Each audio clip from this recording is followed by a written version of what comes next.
साथ संगत जी, प्यार से कहना ध्यान निरंकार जी। आज वर्चुअल रूप में जो सभी आनंद ले रहे हैं इस समागम का, और सभी को जो थीम भी पता है, विश्वास, भक्ति और आनंद की है, तो ये विश्वास क्या है, ये भक्ति क्या है, और जीवन में भक्ति करते हुए ये आनंद की अवस्था को कैसे प्राप्त किया जा सकता है। तो ये एक जर्नी, एक रास्ता अगर हम देखें कि एक इंसान के जीवन में ये कैसे पड़ाव हैं, तो सबसे पहले तो हम अगर देखें तो ये विश्वास कैसे आ सकता है। विश्वास तो उस चीज पर भी होता है जो या तो कोई हाइपोथेटिकल भी अगर हम बात करें तो उस पे विश्वास तब तक नहीं बैठ पाता जब तक साक्षात वो चीज नहीं देख पाते। तो उसी तरह ये जो ब्रह्म ज्ञान है, तो ब्रह्म ज्ञान के ही जीवन में आने से ये विश्वास आना इस प्रभु परमात्मा पे, और ये भक्तिमय जीवन की यात्रा आनंद से जिए जाती है। जिस तरह एक हम उदाहरण भी देखें अगर, तो हम ये सुनते भी हैं अगर कि दो तरह के खाने होते हैं पदार्थ भोजन के, एक को जंक फूड की कैटेगरी बोलते हैं और एक को हेल्थ फूड की, कि ये जो हेल्थ फूड है इसने शरीर को तंदुरुस्त रखना है, बहुत ही पौष्टिक आहार है। और दूसरी तरफ जहाँ जंक फूड की बात होती है कि उसमें पोषण नहीं होता, वो सेहत को खराब करता है, उसमें जो गुण होते हैं वो इतने नहीं होते।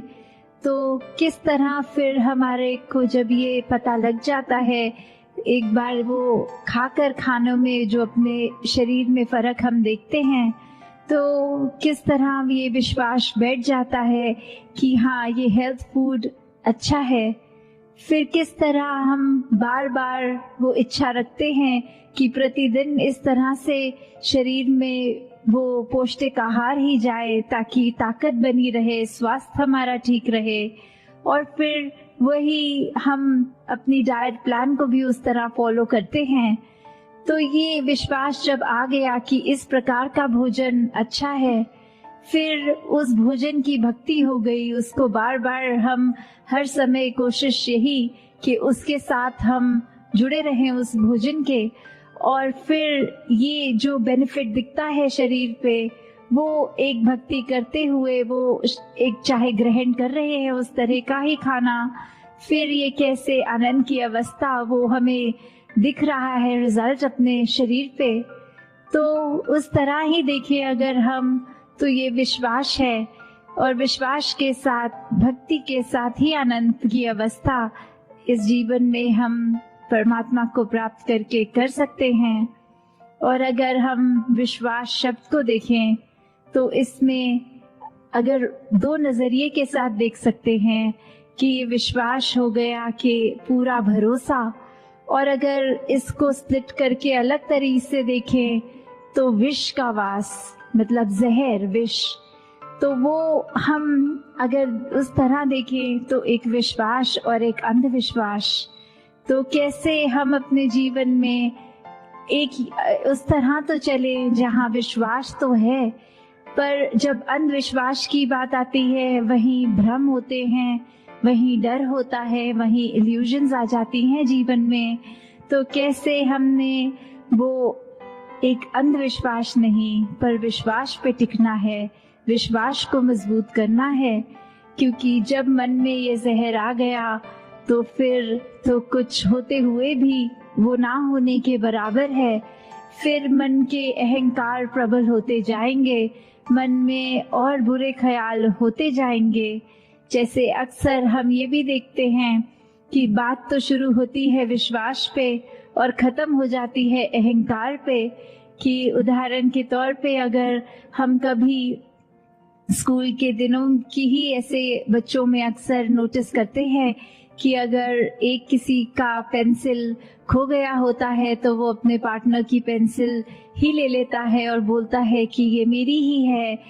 और फिर वो दूसरा बच्चा अगर एक एक्सप्लेन भी करे कि नहीं ये मेरी है, तो वो पहला स्टूडेंट इतने कॉन्फिडेंटली उसको अपनी ही मान के कि मेरे पेंसिल बॉक्स में थी अब नहीं है तो यही होगी, और फिर जब घर जाके देखता है तो अपने बैग के दूसरी जगह से अपनी ही पेंसिल मिल जाती है, तो उस समय तो वो विश्वास था कि ये दूसरे की नहीं मेरी है, और घर आके भी अगर देखा अपनी वस्तु जब मिल गई तो फिर ये अहंकार मन में आ गया कि अगले दिन स्कूल जाके किस तरह वो माफी तो मांगी नहीं जाएगी। वो अहंकार ने इतना मन में गलत होने के बावजूद भी एक असर इस तरह छोड़ा कि अब अपने दोस्त के आगे जाके कैसे कह दें कि आप सही थे हम गलत थे। तो मन में अक्सर जहाँ विश्वास हो तो उसको उस तरह से ही मन में रखा जाए कि इसने हमारी एक अच्छी नियत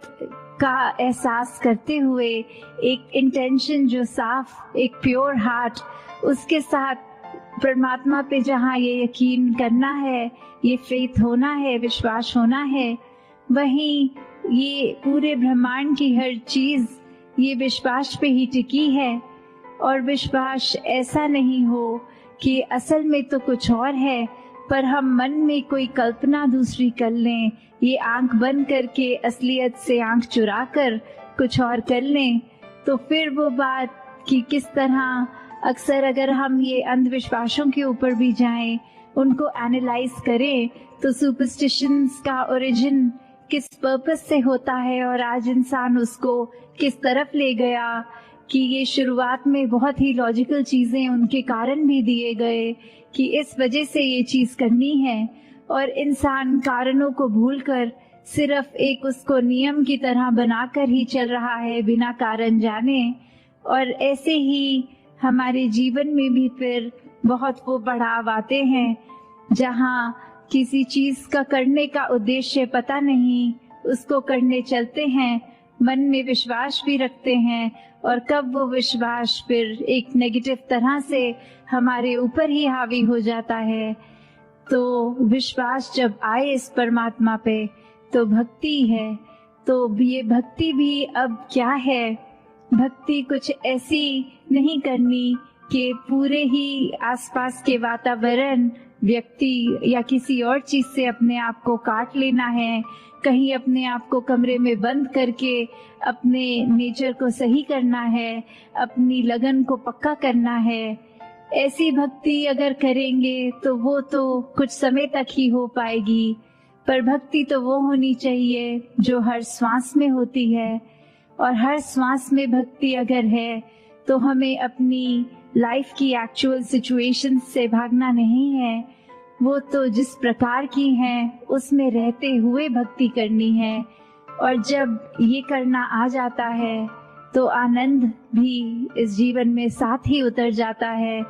फिर वो वेट नहीं करनी पड़ती कि भक्ति की हम सीढ़ी चढ़ रहे हैं और उसके बाद एज अ रिजल्ट आनंद आएगा। नहीं, वो भक्ति करते हुए, वो हर पल सांस लेते हुए, वो आनंदित होकर ही वो हर सांस का एहसास इस परमात्मा से जुड़ के होगा। तो हमें कैसे अगर देखें भी कि एक विश्वास की बात जब आती है, अक्सर इंसानों में भी देखा जाए तो वो ओत प्रोत मामला होता है, सिर्फ एक तरफ से विश्वास और दूसरी तरफ से नहीं। तो उससे भी एक ये पता लग जाता है कि अगर हम एग्जाम्पल देखें कि एक क्लास चल रही है, उस क्लास में टीचर हर स्टूडेंट को एक ही सबक एक जैसी एक्सप्लेनेशन के साथ समझाते हुए फिर भी जब कुछ समय बीतता है तो एक टेस्ट का टाइम आता है। और वो टेस्ट क्यों? वो टेस्ट इसी का प्रमाण, विश्वास का, कि जितनी शिद्दत से वो टीचर ने स्टूडेंट्स को पढ़ाया,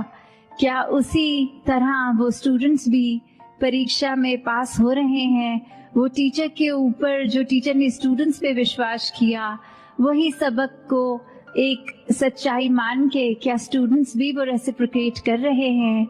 और अगर इसको दूसरे नजरिए से भी देखे जाएं तो शायद टीचर्स को पहले ही पता होता है कि कौन सा स्टूडेंट अच्छी तरह परफॉर्म करेगा और कौन नहीं करेगा। तो वहाँ बात ये विश्वास ना होने की भी आती है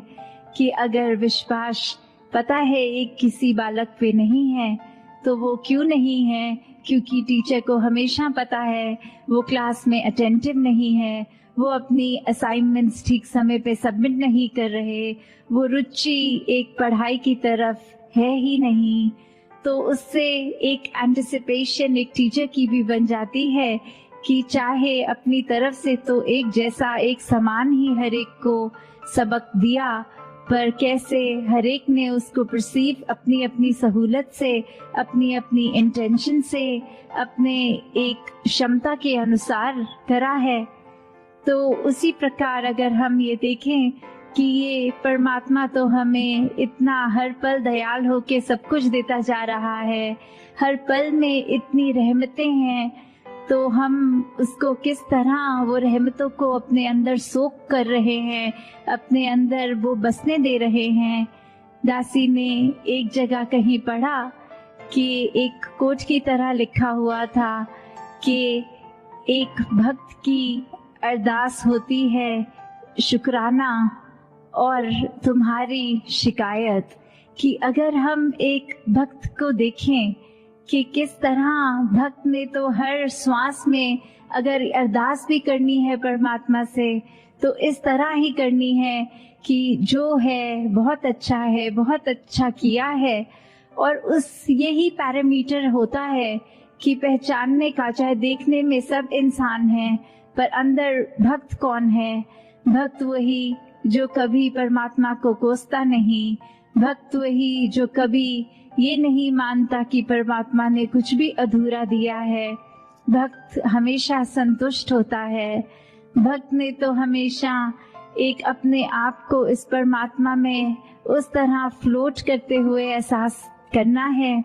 कि इसी के रंग में रंगे हैं, जिस रंग रखे वो ही रंग अच्छा। ये परमात्मा के हाथ हम कठपुतली समान हैं, चाहे हमारे अनुसार वो आबादी की तरफ हम सोच रहे हैं कि हम प्रफुल्लित हो रहे हैं या एक आबाद और बर्बाद वाली बात। तो किस तरह एक हम अगर सच्चे भक्त हैं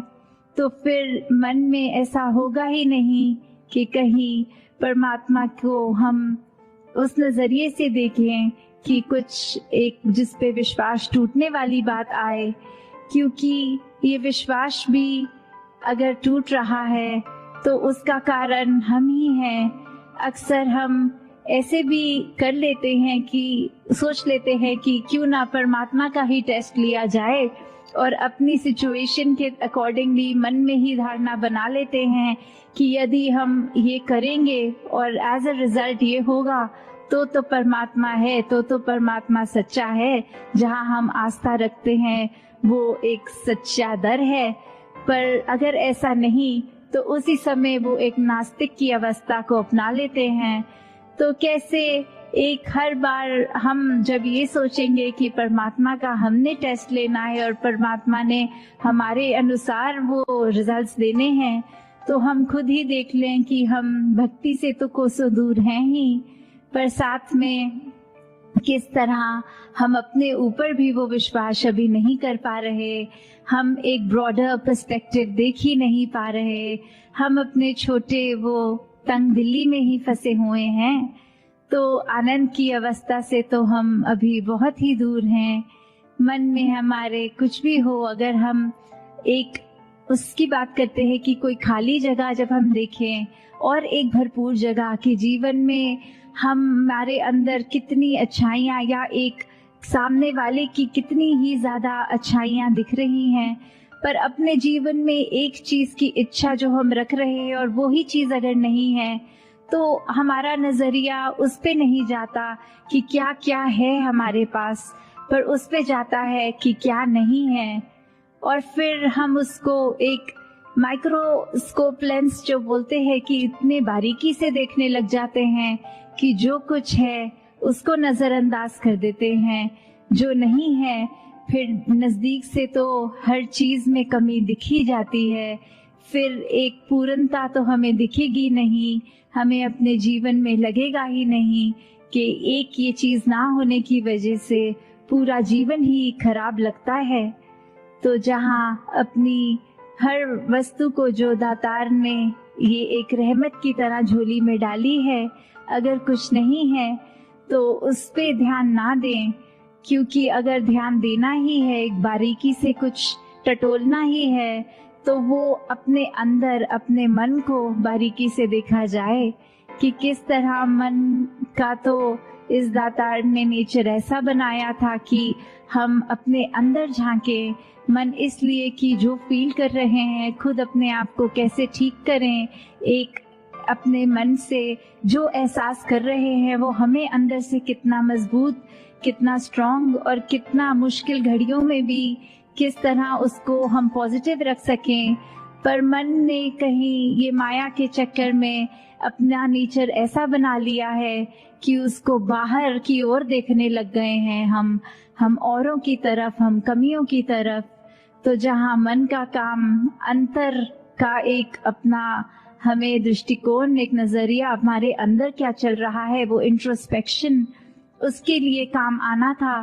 पर वो हम दूसरों के लिए नफरत, निंदा और ऐसे अनेकों एक खराब सोच देकर मन में उससे हर दिन जब उपयोग कर रहे हैं मन का, तो फिर वो एक नेगेटिविटी की ओर, एक चंचलता, एक हर तरह का हम उसमें एक दोष डालते जा रहे हैं। तो कैसे अपने मन को जब हम साफ रखते हैं, और मन साफ रखने का सबसे आसान तरीका ये भक्ति में तो सेवा है, सिमरन है, सत्संग है, कि जब इस निरंकार से जुड़ गए हैं तो फिर ये आनंद अपने आप जीवन में उतरता है। हर पल मन बहुत ही शांत, बहुत ही स्थिर, सहज भाव में, एक जो कहते हैं कांस्टेंट ब्लिस जो है, एक खुशी, उस तरह एक कभी भी वो एक्सट्रीम निराशा की फीलिंग नहीं होती। तो कैसे हमने हमेशा अपने जीवन में जहाँ हर पल कोशिश करनी है कि इस परमात्मा पे ये विश्वास हमारा पूरा रहे, वहीं साथ ही साथ कैसे भक्ति को किया जाए और वाकई ही भक्ति क्या होती है उसको उसी नजरिए से किया जाए। भक्ति सिर्फ नकल नहीं है कि हमने देखा है पुरातन कैसे करते थे उसको एक रिपीट करना, नहीं। भक्ति हर एक की एक इंडिविजुअल जर्नी है, कैसे हमने हर दिन अपने आप को उसमें और प्रबल करना है, कैसे हमने हर एक चीज से जुड़े होने के बावजूद वो डिटैच्ड अटैचमेंट की अवस्था कि कुछ है तो उसका तो मजा उस समय लेना है, कुछ नहीं तो फिर अपने मन को उदास नहीं करना। कैसे वो इच्छाएं होनी मन में तो लाजमी है, पर वो इच्छाओं की पूर्ति ना होने से मन को फिर एक पतन की ओर ले जाना, एक मन पे बहुत बड़े बोझ बना के रखने। तो भक्ति तो फिर समर्पित होकर ही हो सकती है। जब इच्छाएं इतनी आ जाती हैं तो फिर भक्ति उस समय मजबूत नहीं रह पाती। अगर इच्छाएं पूरी ना हो तो भी अपने आप को हम एक पक्का कर ले कि इसका ना होना में भी बेहतरी ही है, तो फिर ही वाकई ही एक असल रूप में इंसान आनंद का एहसास कर सकता है। तो दातार हर एक पे कृपा करे, जो हर एक की इस समय एक अरदास भी है कि किस तरह से सत्संग रूप जो एक इतनी वास्ट हम मनाते थे समागम पे, हर कोई अपने घरों से चलकर फिजिकली गैदर होता था, और अब चाहे वर्चुअल रूप में इस तरह कर रहे हैं, पर भाव तो सबके वही, ये लगन इस निराकार से सबकी वही। और आगे के लिए अरदास कि हर कोई संतों के साक्षात दर्शन करके एक दूसरे की चरण रज लेकर उस रूप में ही ये समागम का त्योहार जो हर्षोल्लास का होता है, ये कैसे एक रूह का संबंध निरंकार से हर पल होता तो है, पर जब समागम पे सब आके इकट्ठे होते हैं तो फिर वो एक अंदर की जो खुशी इतनी ज्यादा प्रफुल्लित। तो हर एक पे दातार यही कृपा करे जहाँ हर कोई भक्ति भरा जीवन अपना एक स्ट्रॉन्ग करता जाए, वहीं फिर हर एक के लिए, संसार के लिए, सरबत का भला, वो एक अरदास कि ये ह्यूमैनिटी एक साथ आगे बढ़े, एक सेल्फिश होके अपने आप को तंग दायरे में ना रखें, अपने मन में हमेशा अच्छे ख्याल रखें। तो दातार हर एक पे कृपा करे। साथ संगत जी, प्यार से कहना, धन निरंकार जी।